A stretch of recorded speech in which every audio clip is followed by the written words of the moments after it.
Ahora sí. Ahora me dejo. Bueno, estamos hablando de la actividad. Vamos al punto 2, al 3. Ustedes van a elegir 2 conceptos que venimos trabajando. A mí me parece que los conceptos que más permiten analizar esta imagen son los del texto que estamos leyendo ahora, ¿no?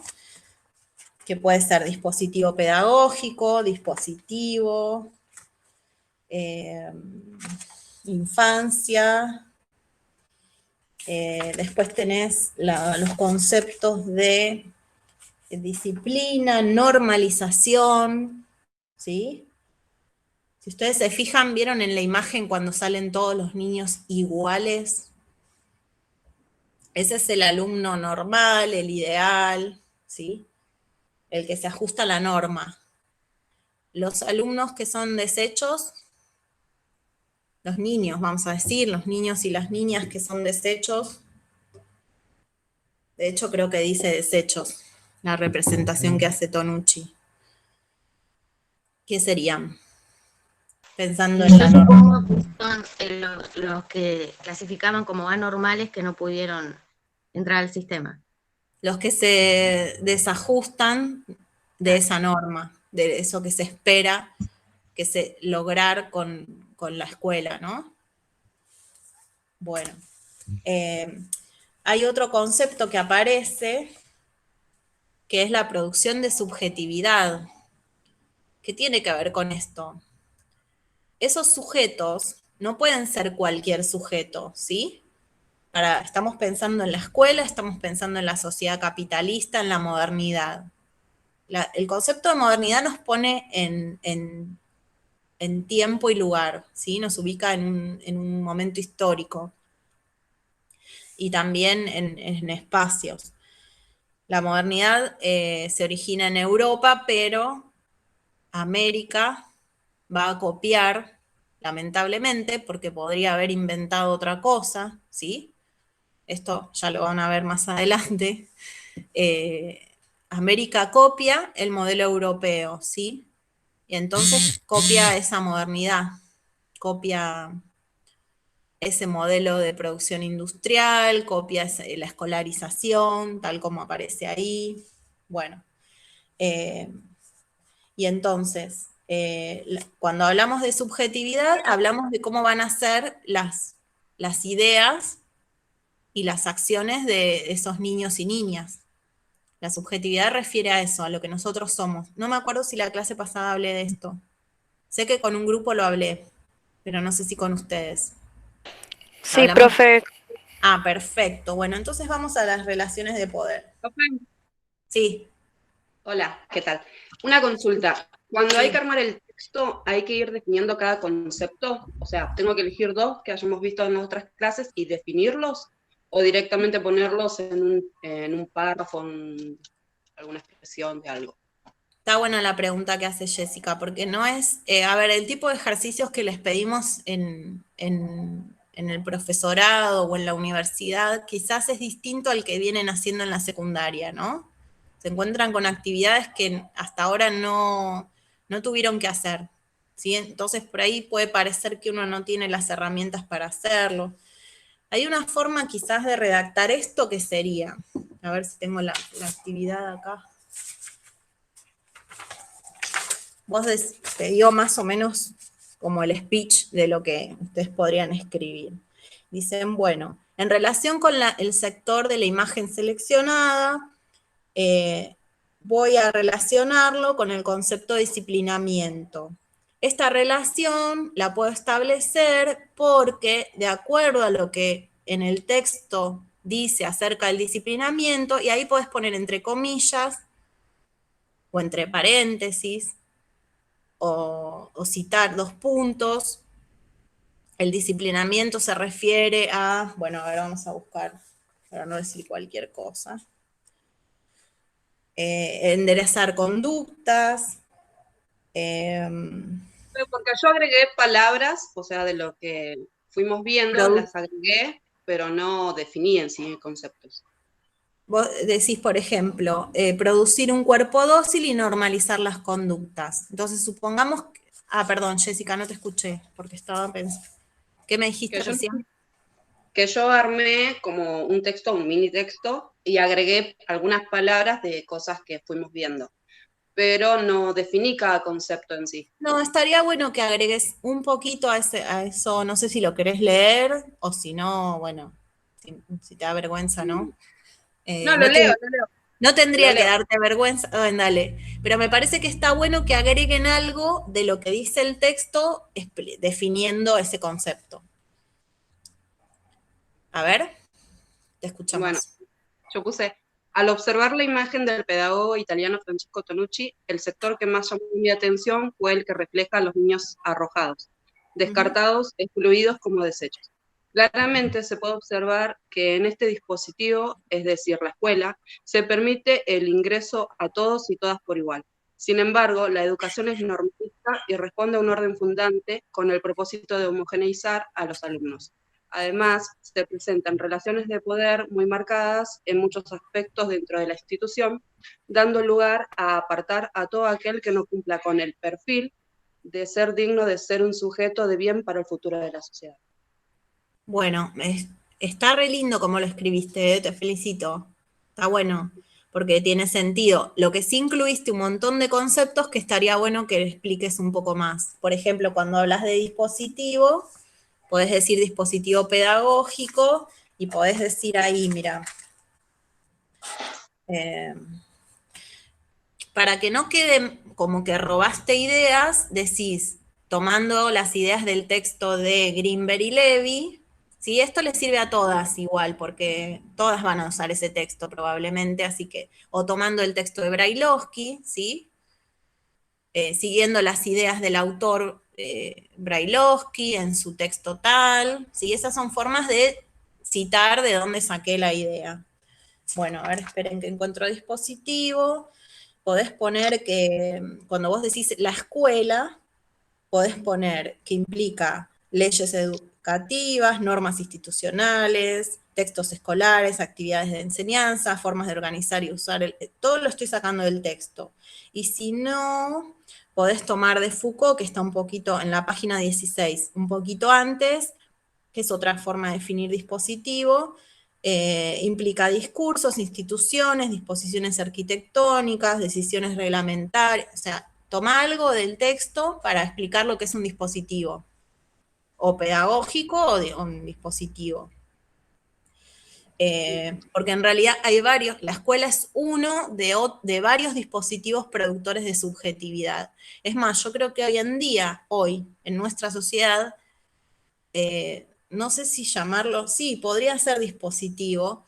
Los medios de comunicación son productores de subjetividad mucho más potentes que quizás la familia, ¿no? O que la comunidad o la escuela. Quizás los medios de comunicación son los que más hacen que nosotros veamos la realidad de una manera, la pensemos y actuemos en función de esas ideas que tenemos. En un momento era la escuela, imagínense, cuando no había medios de comunicación masivos como hay ahora. Lo que se decía en la escuela era lo que era, encima era la verdad, que tampoco está bueno que uno piense que es la verdad, ¿no? Como la verdad única. Después, ¿qué otra? Vos hablas de normalización, ¿no, Jessica? Sí, Bueno, sí, es normal. y ahí también podés decir que la normalización es el producto de la disciplina, ¿sí? O sea, se llega a la normalización a través del disciplinamiento de los cuerpos, someter a todos a una idea de lo normal, y por eso los desechos, ¿no? Son los que no se convirtieron en normales. Ah, y hay una cosa de lo que vos leíste, cuando vos decís los sujetos que la escuela va a formar, acordate que se está pensando en el ciudadano y en el trabajador. En el ciudadano que respeta las normas y en el trabajador eficaz, ¿no? El trabajador que cumple con lo esperado. Bueno, relaciones de poder vamos a ver cuando veamos disciplinamiento, ahora en un rato. Lo que vamos a ver ahora es el concepto de infancia, que yo tengo, claro, como doy clase en el otro, pensé que lo habíamos visto. Bueno, el concepto de infancia, como otros, si la escuela no existió siempre, la infancia no es que no existió siempre, pero no era considerada, ¿sí? No se pensaba en la infancia. ¿De cuándo estoy hablando? Ahí viene Verónica. ¿De qué momento estoy hablando de la historia cuando digo que no era considerada la infancia como tal? Según lo que dice el texto. A ver si alguna se acuerda. En la modernidad sí ya hablamos de infancia. ¿Cuándo no era considerada la infancia una etapa a ser diferenciada, a ser estudiada, pensada? Hola, ¿quién se sumó? Ahora no me acuerdo el nombre, recién lo dije, pero... Bienvenida. A ver si me doy cuenta quién era. ¿Quién se sumó recién? No. En la Edad Media, en el mundo medieval. Estoy en la página 26. Por ahí no lo tienen ahí el texto. Pero bueno, hay un título que dice La configuración de la categoría de infancia. ¿Sí? Dice que el concepto de infancia es relativamente reciente. En la sociedad medieval, el niño era considerado un hombre adulto en menor escala. ¿Sí? Era como una etapa de espera. Ya se iba a convertir en adulto. Entonces, todo lo que tenía que hacer era participar de la vida social, ir aprendiendo todo aquello que después le permitiera incorporarse al mundo adulto, ¿sí? Es más, los niños se tenían que comportar como adultos, ¿sí? Eso era lo normal, ¿se entiende? Fíjense cómo va cambiando el concepto de normalidad también. Bueno, así que se vestían igual que los adultos, realizaban las mismas actividades, su formación no era una formación diferenciada, participando de las actividades de los adultos, iban aprendiendo lo que tenían que hacer para esa sociedad. ¿Me siguen hasta ahí? Bueno, y recién, sigo el texto, recién hacia fines del siglo XVII, no me avisaron si me siguen, supongo que sí. Hagan así. Sí, pero vamos bien. Bueno, recién a partir de fines del siglo XVII, esto no es que lo tengan que saber de memoria, pero sí más o menos que se vayan acordando o buscar, saber dónde está en el texto, claro que sí. Había una aplicación que les leía el texto, pero también no soluciona el tema del subrayado, y está bueno armarse resúmenes. Pero bueno, en estas condiciones es difícil leer del celular y resumir, o escuchar y resumir, pero bueno, más o menos hay que... Por eso me parece crucial que no haya textos muy largos, que los textos sean cortos y que nos demos tiempo para leerlo. De hecho, tenemos un mes y más también para leerlo, porque no les di textos nuevos en la clase que pasó, en la que publiqué el miércoles.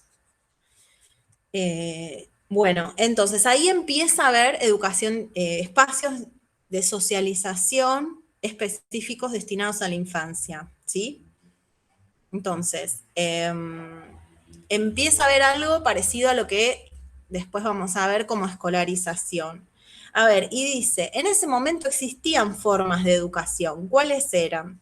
Había una que era orientada a la universidad, después había maestros particulares y preceptores particulares en las casas, ¿sí? Pero era en la casa. Era el maestro ahora en la casa, también eran personas de dinero, entonces quizás tenían un salón específico donde se ponían a estudiar con el maestro, la maestra, ¿no? Después había educación religiosa, ¿sí? También se formaban en oficios, o sea, bueno, a ver, ibas a aprender con el carpintero la carpintería, el oficio. Y después los niños huérfanos que iban a orfanatos, hospicios, y ahí algo se les enseñaba. Bueno, Obviamente para que aparecieran las escuelas como tales tuvo que haber leyes, dinero, obviamente está el Estado, ¿no? Ahí aparece fuerte, hay una palabra, si se fijan, principalidad del Estado. Ahora lo voy a escribir acá en el chat. Porque, ¿qué pasa? Antes, ¿quién era el principal? Ay, no puedo todo junto. Principalidad del Estado. Eso está en el texto, ¿eh? Bueno, la principalidad del Estado está dada porque ahora es el Estado el responsable de la educación de esos niños, no las familias, no la iglesia, ¿sí? Antes era la familia y la iglesia. A partir del surgimiento de la escuela, va a ser la familia en los primeros años la encargada de la educación. Y luego ya forma parte del Estado. Y además, ¿por qué? Porque hay un objetivo que tiene el Estado para todos esos niños y niñas, que es convertirlos en ciudadanos y en trabajadores. ¿Sí? Formarlos, digamos. Formar esa subjetividad. Y ciudadanos quiere decir que conocen las leyes. Ciudadanos también se acuerdan del concepto de iluminismo, que se van a guiar por la ciencia y no por los mitos y las supersticiones. Hay que hacerles llegar las luces, las ideas de la ciencia. Igual, a ver, entre nosotras, y ahí aparecen las relaciones de poder, no entre nosotras, como si fuera un secreto, pero digo, pensemos esto. Están los perros, no sé si se escuchan los perros. Espero que no. No son míos. No se escucha nada. Solo se escucha de lejos, profe. Sí, Sí, apenas. de lejos. Yo también. Yo tengo gatitos. Los gatitos están durmiendo ahora, así que no están haciendo nada. Igual son tranquilos, los gatitos no hacen mucho ruido. Bueno, les decía esto. El Estado, modernidad, capitalismo. ¿Ustedes creen que había un interés en que las escuelas fueran un lugar para que los niños y las niñas aprendieran muchísimo y pudieran progresar en el saber? ¿O qué era lo que buscaba la escuela? Si pensamos en la viñeta de Tonucci también. Buscar sujetos dominados. Claro, que sean todos, que estén todos ajustados a la norma, a las leyes, obedientes, pasivos. Hay unas preguntas. Yo ayer vi de vuelta el video del alumno. Y me di cuenta que era difícil lo que nosotras les proponíamos, porque en la clase 4, en la 4 les pedimos que piensen de vuelta en el video del alumno. Y digo, uno no se acuerda todo lo que vio en ese video. Yo volví y dice, hay de las prácticas de disciplinamiento social, ¿no? ¿Hay alguna práctica que se pueda vincular con lo observado en el video del alumno? Y yo me acuerdo que, bueno, lo vi de vuelta y una de las especialistas que hablaba en el video dice, todo niño debe de venir alumno. O sea, como un mandato. Vos te tenés que convertir en alumno, si no sos desechado, ¿no? Y ser alumno era ser un ciudadano argentino, ¿sí?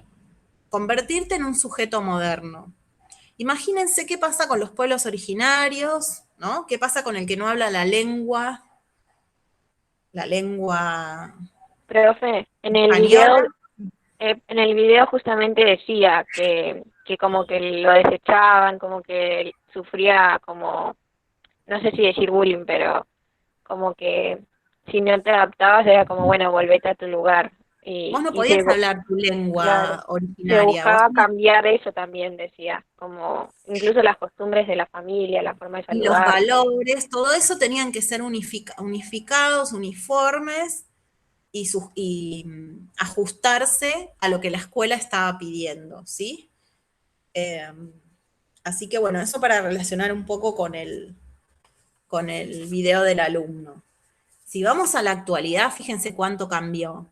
La escuela hoy debería promover la diversidad, y la escuela hoy debería promover que ustedes y los niños, niñas y adolescentes que van a la escuela puedan acceder, no digo a todo el saber, pero puedan acceder al saber que necesitan para sus desarrollos profesionales o científicos o lo que sea, ¿sí?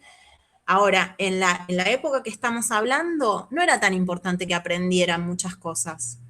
Era importante que aprendieran a respetar, a obedecer, ¿no? Pero no conocer. De hecho, no había derechos. ¿Qué derechos tenían los ciudadanos a principios del siglo XX? No había derecho a huelga, no había derechos laborales, no había el derecho al voto, la ley Sáenz Peña, que es el voto secreto obligatorio, y para los hombres, vamos a decirlo así, porque no era para las mujeres, no era universal. Salvo que el universo excluyera a la mujer. Vieron que se llama voto universal, y las mujeres no votaban. Entonces, bueno, ese universo particular de los hombres, que nos excluye, cada vez menos, porque no los vamos a dejar que nos sigan excluyendo de esa manera, pero ¿se entiende lo que digo? Pensemos en ese momento, y por qué la escuela era lo que era, y cómo fue cambiando. Pero por ahora nos focalizamos en ese momento. El dibujo de la viñeta de Tonucci refiere a esa escuela, a ese dispositivo pedagógico.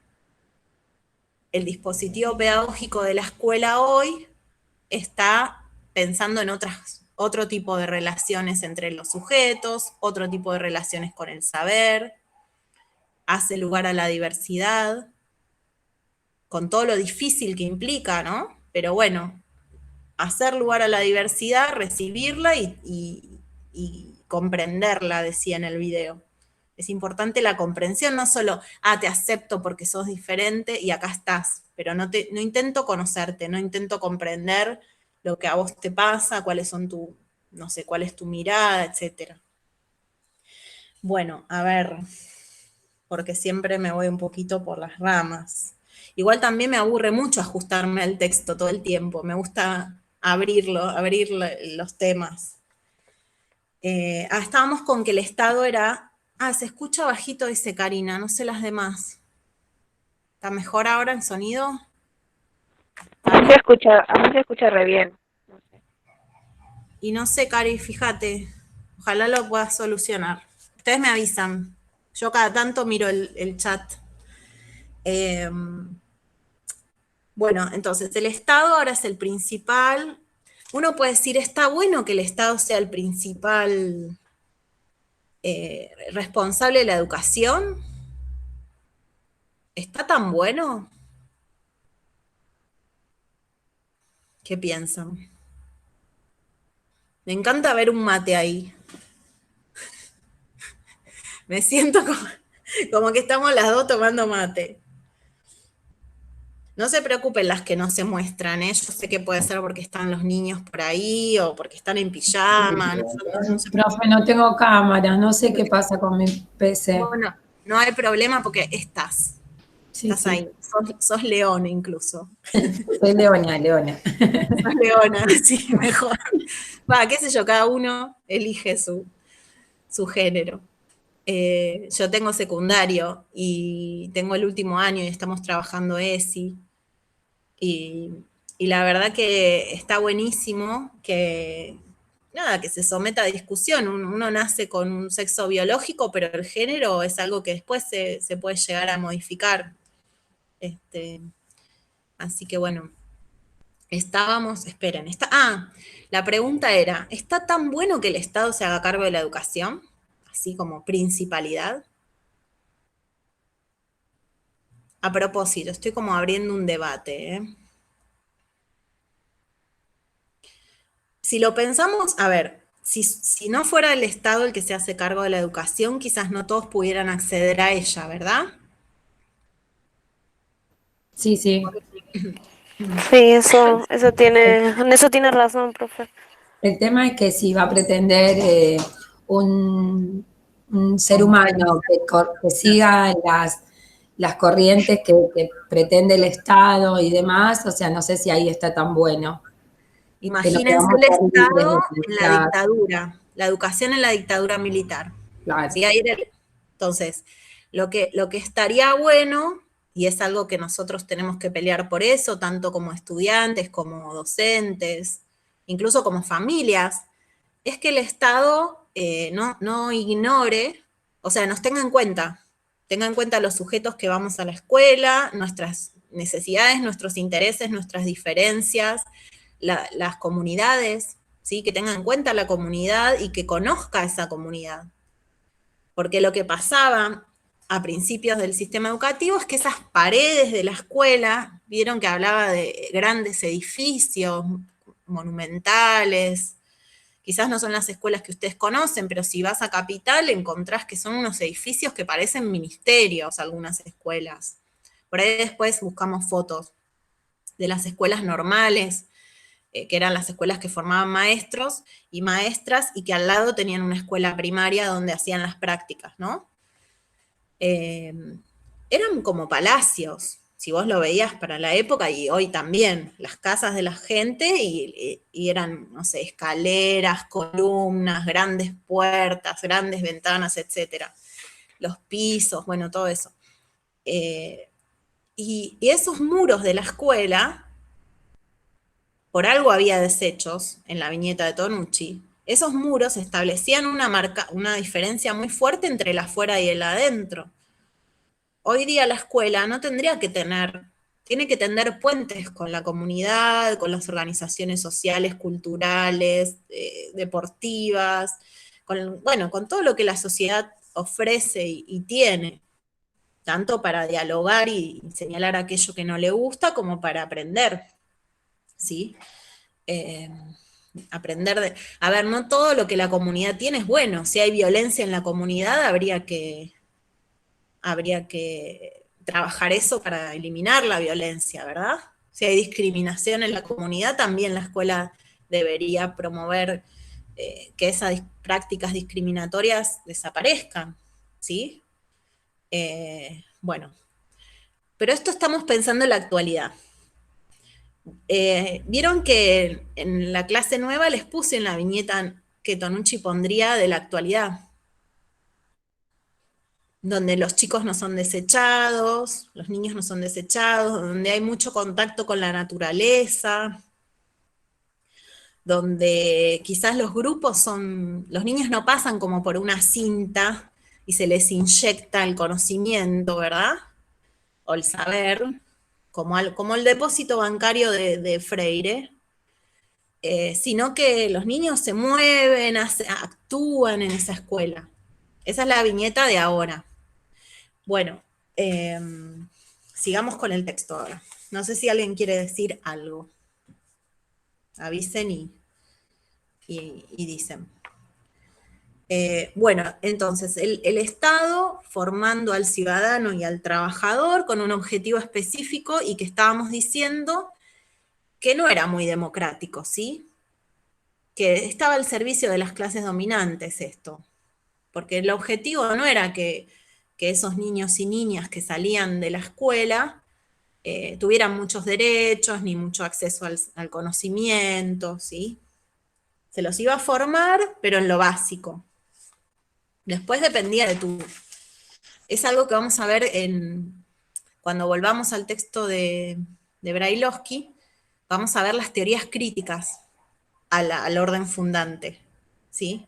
Hasta ahora lo venimos analizando y vamos viendo todo, pero yo estoy en contra del disciplinamiento, ¿sí? Estoy en contra de todo lo que el orden, o mucho de lo que el orden fundante establece, ¿sí?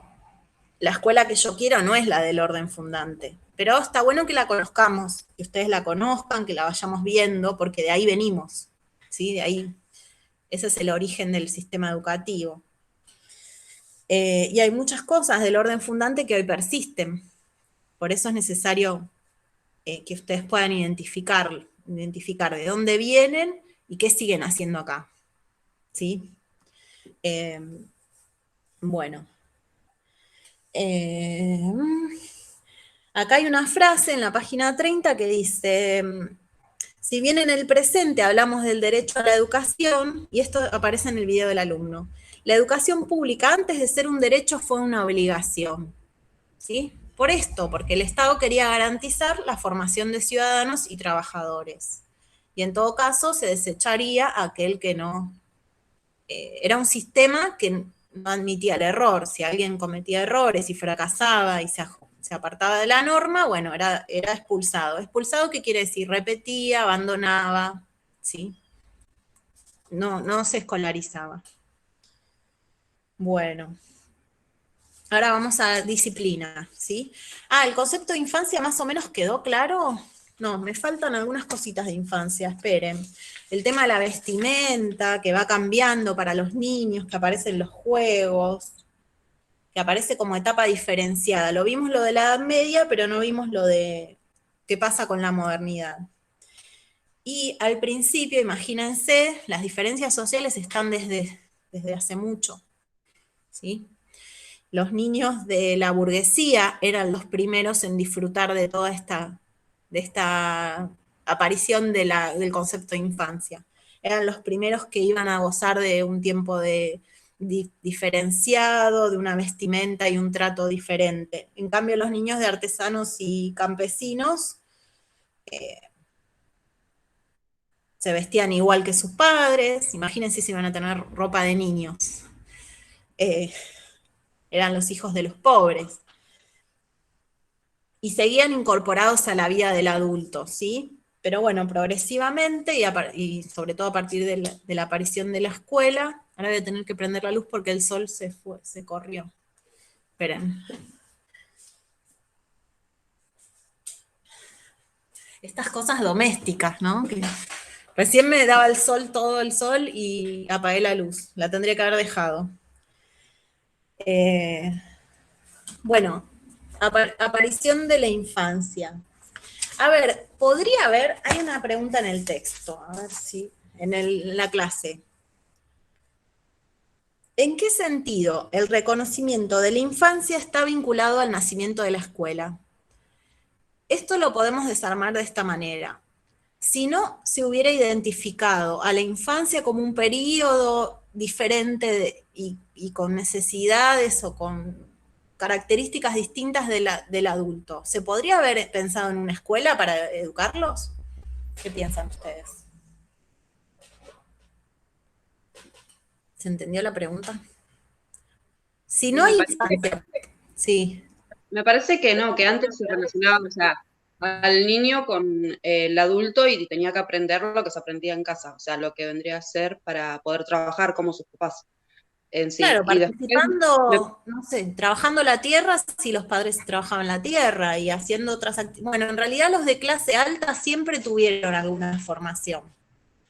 Aprendieron a leer. Vamos a enfocarnos más. ¿Tiene algo que ver con el tiempo dedicado para el chico? Bien, sí, aparece una idea de que hay un tiempo diferente en la infancia y entonces en ese momento tiene que pasar algo distinto a lo que pasa en la adultez. Entonces, claramente, no sé si ustedes lo ven tan claro, puede que todavía no, pero digo, no puede haber una idea de escuela y una institución pensada para los niños y unos programas de enseñanza, por ahí si lo digo así se van como dando más ideas. Y unos textos pensados para esos niños o materiales educativos que empiezan a aparecer, si yo no estuviera pensando en la infancia. ¿Se entiende? Es necesario que aparezca esta idea de infancia y de que es un momento de preparación para la vida adulta, y que esa preparación no se puede dar así más. Tiene que estar pensada, tiene que haber una formación de un docente, una docente que va a enseñar a este niño. Hay ciertas nociones, aparece la ciencia de la psicología, ¿no? De la pedagogía, y entonces, y la didáctica. Entonces, todo eso es lo que apunta a pensar cómo va a aprender ese niño. En ese momento era el conductismo, si no se pensaba que el niño construía el conocimiento. El niño era pasivo, recibía ese conocimiento, lo memorizaba y lo repetía, ¿sí? Por exposición, por observación era. Pero no había una construcción. Ustedes están, no sé si en psicología, ¿qué están viendo en psicología ahora? ¿Infancia? ¿Familia? No se acuerdan. Pero en algún momento van a... Perdón, los paradigmas, o sea, seguimos las etapas. Bueno, en algún momento van a ver a Piaget, que Piaget plantea, no es un psicólogo, pero la psicología toma los planteos de Piaget. Piaget se pregunta cómo conocen los hombres, las mujeres, cómo conocemos. Y va elaborando toda una teoría de que el conocimiento se construye, lo construimos nosotros mismos. Por eso la complejidad de enseñar. Vos tenés que permitirle al otro construir el conocimiento. Ustedes ahora están construyendo conocimiento, lo están construyendo ustedes. Está bien, yo les hablo y les provoco cosas. El texto les provoca cosas, ¿sí? Ustedes relacionan lo que ya sabían con lo que están viendo nuevo. Es algo que hacen ustedes. Es una elaboración personal. Por eso también, vos decís, ¿cómo puede ser que este niño no aprenda? Y porque por ahí ni quiere. Si no quiere, no va a desplegar nada de lo que tiene que pasar para que haya aprendizaje. Se niega, ¿sí? Puede pasar, a veces nos pasa a nosotros o no. A mí me pasa con las matemáticas, con la matemática. Que vos me explicás, está bien, debe haber pasado algo también antes, que me está faltando, ¿no? Me están faltando algunas. Pero ni siquiera yo quiero investigarlo demasiado, ¿se entiende? Tiene que haber un interés de uno. Igual son re importantes, la matemática es muy importante y es importante que los niños la puedan aprender también, ¿sí? No estoy diciendo que no lo es, pero bueno, es todo un debate largo sobre cómo se enseña matemática en la escuela, y etcétera. Y cómo además pasa con la economía también. Les interesa a los poderosos que vos pienses que no podés entender de economía. Les interesa a los poderosos que vos no entiendas de matemática, que entiendas lo básico, ¿sí? Así puedes hacer las compras, pero no entiendas mucho más. El recibo de sueldo puede ser una cosa de hacer cuenta que no entendés nada, ¿no? Pero para que no entiendas bien qué es lo que te están pagando. Pero bueno, un poco de ironía, pero un poco de verdad también. Bueno, a ver, entonces, hay una relación entre el reconocer la infancia y el nacimiento de la escuela, ¿sí? Es un dispositivo que está destinado específicamente a la infancia, no está destinado a otras, salvo la educación de adultos, pero en sí la escuela está pensada para los niños y niñas. Bueno, a ver, ¿qué hora es? ¿Dónde tengo la hora? 11:30. Bueno, no. ¿Qué empezamos? ¿Hace una hora más o? Bueno, tendríamos que ver disciplinamiento, ¿les parece? Quiero preguntarles a ustedes, si yo hablo de disciplina, ¿en qué piensan? ¿Qué ejemplos, qué cosas les vienen a la cabeza? ¿Cómo lo describirían? Sin el texto, ¿eh? O con un poquito de texto. Sí, Cari. Normas, reglas. Que cómo actúan. Porque vos decís, sí, normas, reglas, pero si las normas y las reglas están ahí, ¿alcanza para disciplinar? ¿Qué más tiene? Creo que a partir del miedo, ¿no, profe? Wow. Génesis nos trajo ahí la palabra miedo. A ver, pero el miedo surge por algo. Que nos siguen faltando datos ahí. Castigos. Sí. Yo tengo miedo a la sanción o al castigo. ¿Sí? Y no necesariamente hablamos de castigo físico, porque la escuela no permite el castigo físico, aunque aparecían, ¿eh? Fíjense qué loco eso. Estaba prohibido. Se supone que la escuela es un espacio, sí, de formación, pero no a través del castigo físico. Pero es sorprendente, yo doy historia de la educación en tercero, y cuando hablamos de que la ley 1420, que es la ley que funda las escuelas en nuestro país, el sistema educativo, prohíbe el uso de castigos físicos, lo prohíbe, o sea, hay un artículo que dice no se puede usar castigos físicos, ¿sí? El docente que use castigos físicos será sancionado. Y las chicas me contaban que las abuelas, pero te estoy hablando de abuelas como de ustedes, que del año, no sé, nacieron en el año 50, o no sé en qué año nacieron sus abuelas. Para decirles como que no hace tanto. Por ahí, por el año 50, supongamos. Sí, Flor. No, las mías eran del 30. Pero bueno, sí, tengo mis tías que también decían que, qué sé yo, que le pegaban con las reglas, las maestras, más que nada en los colegios católicos.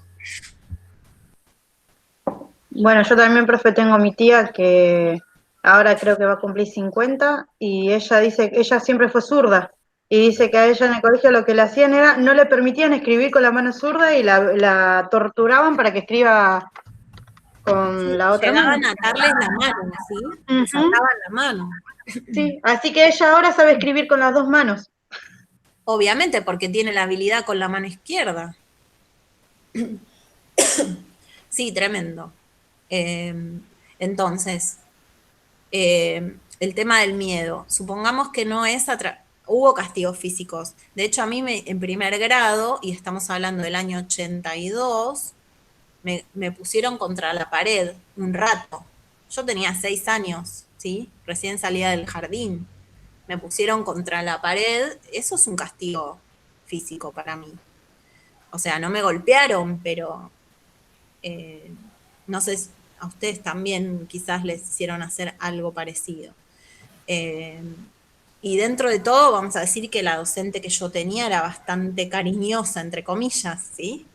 Pero bueno, como yo no quería que me volvieran a poner contra la pared, porque no me había gustado nada esa situación, ahí es donde aparece el miedo, el temor. Yo no quiero, tengo miedo de volver a pasar por eso, tengo temor, no tengo ganas, es una situación incómoda.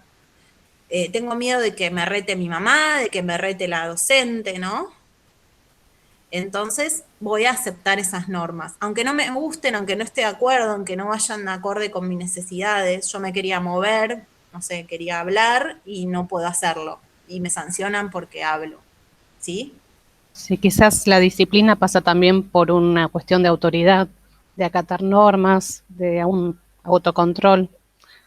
Bueno, ahí cuando Laura, ¿no? Sí, Nos trae lo del autocontrol. A ver, Foucault habla de esto. El poder disciplinario es tanto o más eficaz cuando dice que actúa de manera sutil y, espera, hay otra palabra que quiero decir lo que dice acá. Dice que es un poder modesto y suspicaz. Yo pienso, la suspicacia es como algo sutil, ¿no? Es como que de a poquito te voy inculcando todo esto del poder y además yo logro que vos lo incorpores. Esto que decía yo misma me controlo de no hablar porque no quiero volver a la pared. Ya no necesita la docente controlarme, yo me autocontrolo, ¿sí? Así con un montón de cosas. Bueno, me quiero parar, no quiero estar sentada, pero permanezco sentada porque sé que hasta el recreo yo tengo que estar sentada, ¿sí? Profe, Sí. a mí me sucedió en una escuela, yo iba a una escuela católica en primaria y me acuerdo que nos llevaban a la iglesia a rezar y a cantar canciones, todo. En un momento yo me levanto y me pongo a hablar con una compañera y se acerca el director y en ese entonces el castigo peor era el libro de las firmas. Y me decía, vamos a llamar a tu familia para que venga a hablar porque no estás sentada, no te comportás. Y en ese momento me súper asusté porque era el peor castigo y no lo hice nunca más. Eso Claro. es algo que me quedó. Bueno, esto que estamos hablando ahora es la sanción normalizadora, ¿sí? Me parece que estuvo bueno empezar por esto, de que ustedes entienden por disciplina, porque lo hemos experimentado, la mayoría, creo que todos y todas. También lo hemos experimentado con la familia, pero quizás en la familia es diferente, ¿sí? En la familia no están las normas escritas, hay días que la norma se cumple y otros no. Hay días que te podés levantar antes de la mesa, hay días que no, ¿sí? Entonces ya es diferente y quizás es más negociado. Pero en las instituciones educativas y sobre todo a inicios del sistema educativo, no se negociaba esa norma. Vieron que en el video del alumno dice que hoy los niños se rebelan. Dice, los niños éramos dóciles, pasivos, respetuosos de la norma. era una maestra inicial, me parece, la que hablaba. Y dice, hoy el niño se revela. A ver, ¿el niño se revela en qué sentido? ¿Porque es malo? ¿Porque quiere perjudicarnos? ¿O se revela porque expresa? A ver, ¿por qué creen que se revela el niño hoy? Porque cuestiona, profe, porque pregunta. Claro, porque dice, ¿por qué me tengo que quedar quieto si yo necesito moverme? Si no hago ruido, supongamos, o si estoy escuchando, hay niños que necesitan moverse para estar atentos. Si no se mueven, a ver, pasa. Y entonces lo ves que mueve la lapicera, tiqui, tiqui, tiqui con la lapicera. Y entonces el docente le dice, no, deja la lapicera, déjala quieta, deja hacer ruido, deja de mover las piernas, deja... Hay niños que necesitan moverse para poder estar atentos. O adultos también, ¿no? Capaz que a ustedes les pasa. Bueno, yo si estoy todo el tiempo así, mirando así, no me concentro. Entonces, ¿qué hago? Escribo, hago dibujitos. Yo hacía dibujitos horribles, pero, no dibujitos. ¿Vieron? Rayitas. Ahí abordando. Cuando estaba en la universidad, horas escuchando algo que era rico lo que decía, pero bueno, empezaba a echar las hojas y hacía rayitas, y después las unía, las tachaba, las rellenaba. O sea, no eran dibujos. Ojalá hubiera hecho dibujos lindos, pero era algo. Yo tenía que hacer algo, ¿sí? ¿Te pasa que, no sé, ahora con el celular, o los docentes dicen, están en la universidad y están con el celular, ¿sí? ¿Y por qué no? A ver, eso no quiere decir que no te estoy escuchando, quizás necesito hacer otra cosa y sigo conectado con lo que vos estás diciendo. Bueno, entonces, esto es la sanción normalizadora. Es un castigo correctivo que actúa de acuerdo con el poder de la norma, obligando a la homogeneidad. Todos deben comportarse de la misma manera. Todos deben permanecer en silencio, o todos deben copiar, o todos deben repetir, o todos deben, ¿sí?, formar fila. Estoy leyendo el texto, en la página 32. Individualizando las desviaciones, o sea, usted está hablando, el rincón, lo individualizo, procurando su reencauzamiento. Reencauzar es volver al silencio, volver a comportarte como te estoy pidiendo.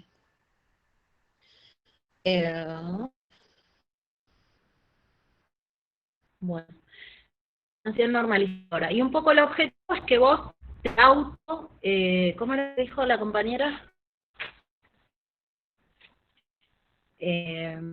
Con autodisciplina. Que vos mismo eres la disciplina y vos tu juez. La mirada, Se escucha entrecortado, profe. Sí, a ver, ¿El ahora, autocontrol, profe? el autocontrol, sí. Avísame si sigue escuchándose mal. Yo no también nada. Se la ve toda pixelada, profe, y se escucha medio entrecortado. Sí.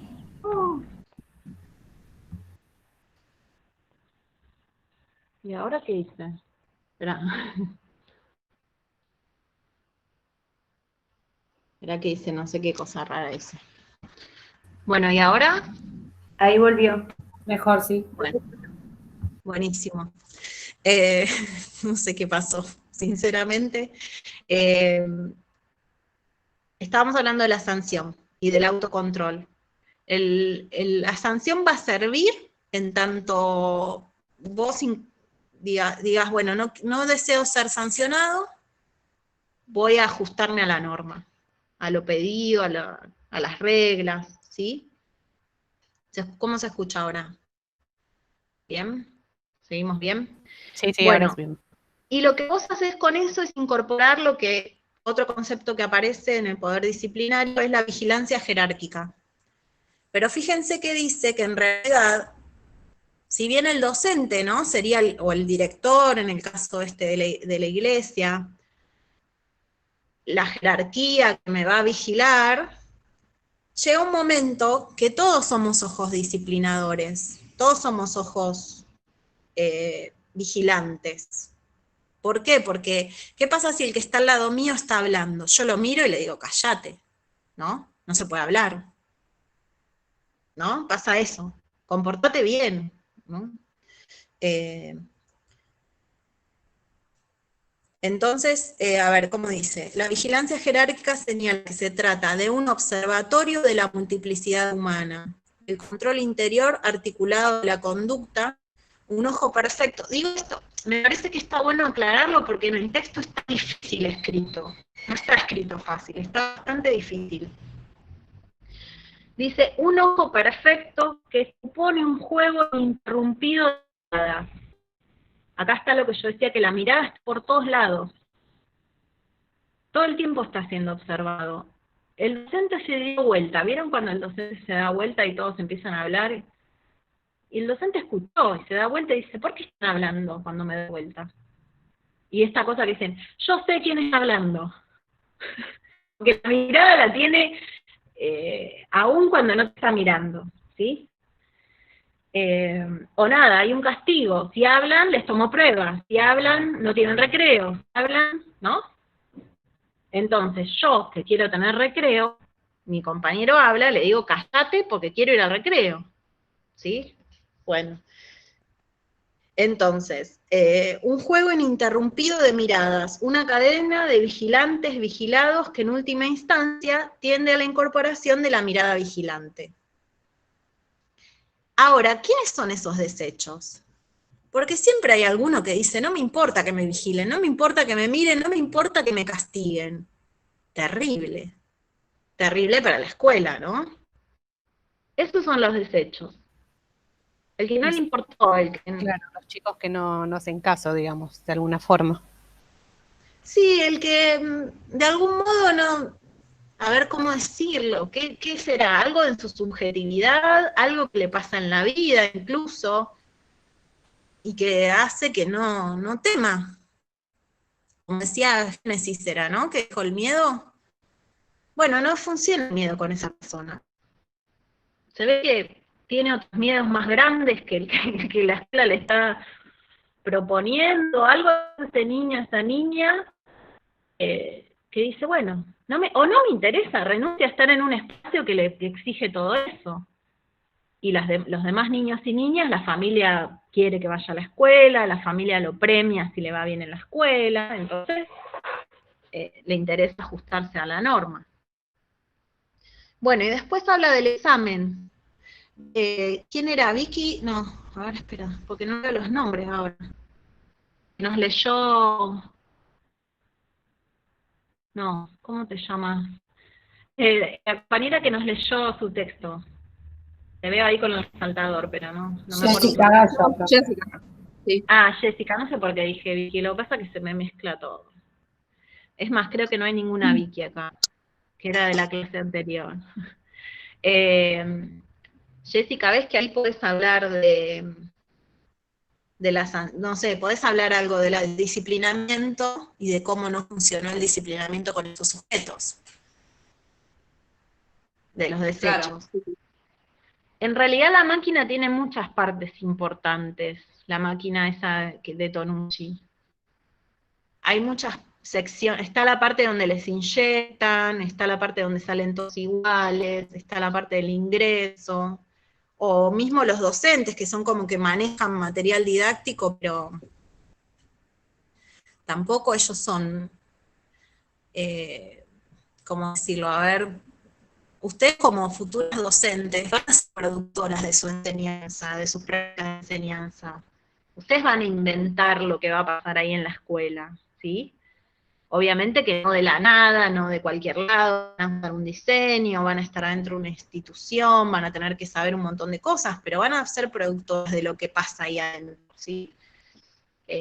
Lo que pase ahí va a depender de ustedes.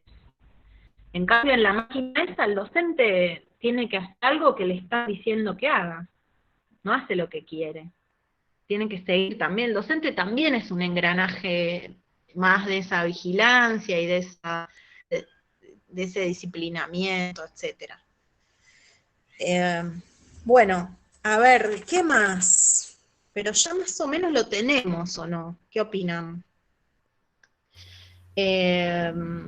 Profe, ¿puede ser también que ese disciplinamiento después también dejen los alumnos como un rencor, un odio, ¿no? Un tipo de rencor hacia la escuela o hacia el maestro, por haberlo dejado expresarse? ¿En cuáles va a dejar el rencor? ¿En todos? En algunos. En el que fue sancionado o en el que nada, le dejó un mal recuerdo el docente. En el que fue desechado, ¿no? Eso seguramente, ¿sí? Por eso cuesta tanto cuando vos decís, ¿cómo hago para que vuelva a estudiar alguien que abandonó la escuela? ¿Un adulto o un adolescente? Es muy difícil llevarlos de vuelta a la escuela, no quieren volver a ese lugar. Por eso plantear, ahora sí el gatito está llamando la atención de mi hija. Si se escucha, no sé.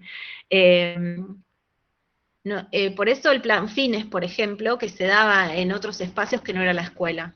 Y fue criticado por eso, pero en realidad, ¿por qué el plan Fines se da en el plan Fines? No sé si saben que es para terminar los estudios secundarios. Bueno, quizás alguna de ustedes se recibió con un secundario de adultos, o no, no sé, pero un plan Fines. Son estudiantes que adeudan materias y que les proponen otro modo de trabajo, en un comedor comunitario, en la iglesia incluso, o en centros culturales. No van a la escuela, porque la escuela es un lugar que no quieren volver a transitar ellos, por la experiencia que tuvieron. Igual, pensando, ¿quién era Jessica que hablaba recién? No, Flor, que dijo lo de el rencor. Bueno, vas a tener distintos tipos de subjetividades, vas a tener una subjetividad súper adaptada y que incorporó la disciplina y que va a estar cómoda con eso, no siente rencor, ¿sí? ¿Se entiende? Y algunos sí, algunos van a decir, pero ¿por qué de esta manera? Quizás hasta aceptan ser ciudadanos y trabajadores, pero ¿por qué me tenías que poner contra la pared para que yo fuera un buen ciudadano? ¿Sí? Por eso los cambios sociales también. Por eso la escuela fue cambiando, por eso se avanzó en derechos, porque los sujetos no se limitan a aceptar lo dado, aunque el poder quiere que aceptemos lo dado. Ahí están las relaciones de poder. El poder quiere que aceptemos la desigualdad social. No quiere que cambie eso. Cuando digo poder me refiero más al poder económico, porque el Estado muchas veces procura que esa desigualdad sea menor, pero no es fácil ir contra el poder económico, por más que seas el Estado, ¿sí? Y otras veces el Estado está al servicio del poder económico. Entonces te destruye leyes laborales, te destruye la educación, te la destruye porque no pone plata ahí. ¿Sí? Te la destruye por varias cosas, porque desarticula políticas, si vos tenías por ahí es difícil para ustedes verlo o no, pero si vos tenías una política que hacía llegar muchos libros a las escuelas, no solo computadoras, había muchos libros, en el gobierno del Frente para la Victoria, no en el del PRO. En el del PRO creo que no llegaron libros a las escuelas. En Matanzas sí, pero del municipio. A ver, yo tengo mis ideas políticas y voy a acompañar aquellos proyectos políticos que acerquen la cultura, la educación, la salud a la población, ¿sí? Respeto las ideas políticas de cada uno de ustedes, pero manifiesto las mías. Pueden estar de acuerdo conmigo o no, pero explico por qué además, ¿sí? No es un fanatismo de una persona u otra persona, es lo que hacen esos gobiernos. Si esos gobiernos hacen llegar a las escuelas, el ámbito donde yo estoy, no sé qué pasó en la salud, quizás en la salud no llegaron insumos en ese gobierno, o sí llegaron insumos, si se hicieron hospitales o no, bueno, eso hay que verlo, porque de salud quizás puede hablar otro mejor que yo. En educación llegaron libros a las escuelas, es re importante el libro en las bibliotecas, o llegaron archivos fílmicos, videos para ver, películas para ver, ¿sí? Ojo que también ahí hay que ser crítico, como docente. ¿Qué libros llegaron? Llegaron libros lindos, buenos, valiosos, escritores buenos, o llegó un libro pedorro, perdón la expresión. Porque si me llegan unos libros pedorros, no me sirve. Gastaste mal la plata, te digo. Entonces, es como tirar la plata. Entonces, si vos elegís libros que los hay de literatura infantil, muy, muy buenos libros, que eso también puede asesorarlos más un profesor de prácticas del lenguaje, pero han llegado, y libros costosos llegaron, o sea, no escatimaron, no dijeron, a la escuela pública les doy estos libritos de mierda, y que aprendan a leer, si total aprender a leer van a aprender, o les doy estos libros que les van a abrir la cabeza, que les van a disparar la imaginación, que les van, ¿se entiende? Me apasioné un poco. Me van conociendo en algunos detalles de mi persona. Pero bueno, a ver, Flor decía esto interesante de qué pasa con el que dice, no me gustó esto. Y bueno, es un germen, es posible que esa persona que dice, a mí no me gustó, el día de mañana sea docente, no haga lo mismo que le hicieron. Y tenés otros que sí, que van a repetir, que piensan que la autoridad pasa por eso, ¿sí? A mí me parece que si ninguna de ustedes me dice, profe, la verdad que esto a mí no me parece, yo estoy en desacuerdo, yo no estoy siendo buena docente. A mí me parece que si no aparece lo distinto, la pregunta, la cosa incómoda, no está bueno. Que todos me digan que sí, profe, sí, tiene razón, sí, hagamos, no sirve. Para mí no sirve. Pero hay otros que sí, que quieren que les digan que sí, que lean las 50.000 páginas, que no sé, ¿entendés? Hoy que me decían, las chicas decían que una profesora les dijo, lean y lean. Y yo digo, ¿qué es eso? ¿Qué es lean y lean? Algo más tiene que pasar con esa lectura. ¿Qué es esto que estamos haciendo ahora, no? Que estamos dando ¿cuáles son los conceptos? ¿Para qué sirve? ¿Puedo relacionar con la viñeta de Tonucci? Imagínense que ustedes dicen, no, profe, yo no encuentro relación entre los conceptos y la viñeta. Supongamos que estos conceptos no servían. Está bueno también que digan, yo lo pensé y no encontré la relación. ¿No? Ahora ustedes con esto que estuvimos charlando, más o menos, ¿pudieron conectar la imagen con los conceptos? Sí, a mí me quedó ahora más claro, porque lo que veía yo era un todo que estaba relacionado una cosa con otra, que es así, pero me costaba armar en una partecita del dibujo alguna relación con los autores, pero Igual ahora sí me quedó más claro. Sí. Es porque está relacionado, ¿vieron? Cuando vamos hablando se va conectando la vigilancia con la sanción, o sea, ¿por qué hay sanción? Porque hay vigilancia, si no, no habría sanción, ¿no? Y el examen es un momento puntual, donde se juntan, dice acá, la vigilancia y la sanción. Pero no se compliquen con eso ahora. Que el examen clasifica a los sujetos, este es eficiente, este no es ineficiente. Usé esa palabra, se pueden usar otras. Aprobó, no aprobó, bueno. Y castiga, porque el que no aprobó el examen está castigado, ¿sí? Es más, al día de hoy, que es algo que yo digo, no puede ser, lo veremos el año que viene en didáctica de currículum, ustedes son de especial, ¿no? Bueno, yo tengo 2 cátedras de didáctica de currículum, sino con otro profe.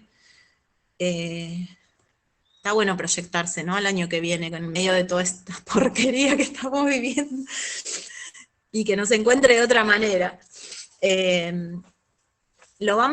O sea, a ver, ¿por qué un niño que saca una nota baja o no aprueba, por ejemplo, sociales, tiene que repetir de grado? A ver, ¿por qué? ¿Por qué no puede seguir aprendiendo y que uno le pueda ir brindando todo aquello que necesita para seguir aprendiendo? Y eso lo vamos a ver el año que viene, repetir está comprobado que no tiene beneficios. No tiene beneficios, por lo menos para ese niño o niña. No hay beneficios en repetir. Antes se decía, no, porque necesita, como que le falta madurar, como una fruta, ¿no? Le falta madurar, o le falta... ¿qué le Bueno, a no mi le hija falta? le pasa que cumple los años el 9 de junio, y es como Es de que las más chicas. después de esa fecha es como que ella hace su clic. Pero ya en marzo, abril me están llamando todos los profesores, que ella no arranca, pero es una cuestión de tiempo y de maduración propia de que es un ella. motor, que es un auto. Claro, Es tal increíble, cual. porque hay que pensar muy bien cuando te dicen eso. Está bien, uno dice, no le voy a decir a la maestra de qué estás hablando, mi hija no es una máquina que la tenés que arrancar como la computadora. Pero de ahí tengo que ir a psicopedagogos, todo lo que el colegio me exige, Pero el porque psicopedagogo no te hay informa, en el colegio. porque cuando el psicopedagogo te informa que la nena está bien, ya está. Claro. Pero estuvo haciendo terapia, es más, repitió 3er grado y nada. Yo supuse que era por beneficio de ella, pero con el pasar de los tiempos ya está en segundo año secundaria y te das cuenta que no es así. Pero a ver, si algún niño no está aprendiendo o niña, la escuela está fallando. Tal cual, no está sí. fallando el niño. Porque además, ¿quién dice que tu hija tiene que aprender en los tiempos estrictos que plantea la escuela? Necesitará otros tiempos, ¿no? Sí, igual eso lo aprendí como mamá y con el tiempo también. Pensémoslo como educación especial además. Sí. Pero en realidad, si quieren, pensémoslo que no tenemos que diferenciar educación especial y educación común. Un niño con discapacidad o un niño sin discapacidad tiene sus propios tiempos de aprendizaje. Y además lo que le está pasando en la vida, qué sé yo, se mudó, se falleció un familiar, se enfermó, está viviendo situaciones de violencia, lo que sea que esté viviendo. Bueno, lo que pasó este año, imagínense, hay que pensar mucho cómo vamos a recibir a esos niños que vienen y qué vamos a hacer con ellos. Y si los vamos a presionar para ganar el tiempo perdido, que sería una ridiculez gigante, ¿no? Decir, bueno, ahora recuperar lo perdido, y los pibes estresadísimos en la escuela, que ya estuvieron estresados en sus casas. Digo, a ver, que sean felices los niños en la escuela, que sean felices, es su espacio, es su tiempo diferenciado del hogar. A veces en el hogar la pasan bien y a veces no la pasan bien en el hogar. Entonces, que la escuela es el lugar donde la pasen bien, que sientan una presión, que aprender sea un placer. Aprender tiene que hacer, a veces da trabajo, a veces no tengo ganas de leer, a veces me cuesta escribir y me frustro, pero para eso está el docente, para alentar, para decirle, mirá qué bueno lo que escribiste, aunque escribió 2 palabras. Y decís, bueno, y ahora con esas 2 palabras, ¿qué hacemos? ¿Podemos poner más palabras? Y si no, nada, buenísimas esas 2 palabras que escribiste y vamos, seguimos porque el día de mañana vas a escribir 5 palabras y después vas a escribir un montón. Pero esos tiempos no los podés determinar vos. No podés imponerle un tiempo de aprendizaje a los niños, ¿no? Obviamente que exige a ver, vamos a esto, no es un viva la pepa, ¿se entiende? La escuela exige que nos reunamos en tales horas, con tales textos, no sé, algo de la organización tiene que haber, no digo que no, pero distinto es que vos, no sé, si hay un examen que está desaprobado, lo puede volver a hacer también o no, o busco otra forma de evaluarlo. Mira, este examen no salió, vamos a pensar otra forma de que vos puedas resolver esto. Entonces, no es un fracaso, es una búsqueda. Vamos a buscar juntos la manera de que vos puedas hacer esta cuenta. ¿Cómo se te ocurre? O buscar la ayuda de un compañero. Bueno, terminamos hablando de... Pero está bueno igual. Igual está buena, profe. Mucha vigilancia jerárquica y sanción normalizadora y quedamos todos así... Lo que pasa es que el chico también le genera frustración ante tanta que no puedo. Pero a ver, ¿en cuántas otras cosas nos piden que nos ajustemos a la norma? Foucault analizó eso. Foucault era homosexual, en el libro lo dice, ¿sí? Y Foucault analiza eso. Si sos loco, y violaste la ley, las comunidades originarias, los pueblos originarios, no sancionan a los... Si alguien comete un delito, el delito, o sea, esa acción es como que se hace cargo toda la comunidad de eso. ¿sí? No aíslan al sujeto, no lo ponen preso, toda la comunidad se hace cargo y analiza y piensa, ¿entendés? ¿Se entiende? El delito lo cometieron todos, no uno solo. No sé, es difícil entenderlo porque uno no está en la cosmovisión de los pueblos originarios. Entonces la resolución de ese problema es responsabilidad de todos. Y la familia del delincuente entre comillas, porque tampoco imagínense que no hay tanto delito, porque al tener una visión tan comunitaria y tan, no es individualista y no es egoísta, son pocos los delitos. Pero si alguien comete un error, no se sanciona severamente al que comete el error. Es qué pasó que uno de nosotros, porque se piensa mucho como nosotros, cometió esto. Algo falló en el nosotros. Bueno, puse este ejemplo para que veamos que las cosas no son necesariamente como creemos que son, ¿no? Entonces, creo que era, ahora, Tojolavales, si no lo busco y se los puedo llegar a compartir. Ellos decían, si yo castigo al delincuente, ¿qué pasa con la familia de ese delincuente? ¿Quién lo va a asistir? ¿Quién va a proveer alimentos, no? Entonces, resolvemos entre todos esta cuestión para que nadie pierda, para que esa familia no se quede sin alimentos, ¿no? Hay una contención de la comunidad frente a un problema. No, arreglate como vos puedas, ¿no? Bueno, fíjate, vos tenés que ver cómo lo resolvés. El individualismo del capitalismo, ¿no? Cada uno sus capacidades y a valerse por sí mismo. Pero ¿de qué hablaba?